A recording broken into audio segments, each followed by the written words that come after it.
Hello అండి, ఇవాళ మేము ఏం వండుకున్నామో చూసేద్దాం రండి. వేడివేడిగా అన్నం అండి. కాలీఫ్లవరు, టమాటా, బంగాళదుంప అన్నీ వేసి కొంచెం ధనియాల పొడి అది వేసి కూర అండి. ఇది రాత్రి మేము చపాతీ తింటే చపాతీలోకి కూడా చాలా బాగుంటుంది, చాలా టేస్టీగా ఉంటుంది.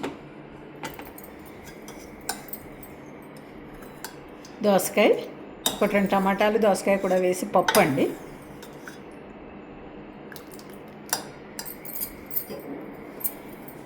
ఈ దోసకాయ చట్నీ, పల్లీలు అవన్నీ వేసి తాలింపులో ఈ చట్నీ కూడా చాలా బాగుంటుంది.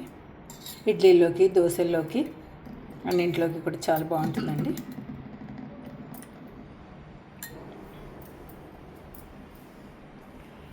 పెరుగు, చల్లచల్లంగా పెరుగు, నెయ్యి.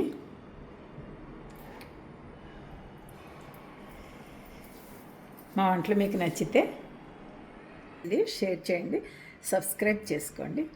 Thank you.